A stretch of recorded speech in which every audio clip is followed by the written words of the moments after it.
आणि बुलेटिनच्या सुरुवातीला बातमी आहे साताऱ्यातून। फलटणमधील उपजिल्हा रुग्णालयातील डॉक्टर महिलेच्या आत्महत्या प्रकरणातले काही महत्त्वाचे अपडेट जाणून घेऊयात। या प्रकरणातील मुख्य आरोपी निलंबित पीएसआय गोपाळ बदने फलटण पोलीस ठाण्यात अखेर हजर झाला। मृत डॉक्टर महिलेने तिच्या हातावर लिहिलेल्या नोटवर पीएसआय गोपाळ बदने यानं 4 वेळा बलात्कार केल्याचा आरोप केला होता।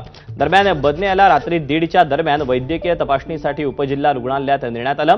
यावेळी एबीपी माझाशी बोलताना त्यानं मी प्रामाणिक आहे, पोलीस प्रशासनावर विश्वास आहे असं म्हटलंय। आता गोपाळ बदनेवर पुढची कारवाई काय होते ते पाहावं लागेल।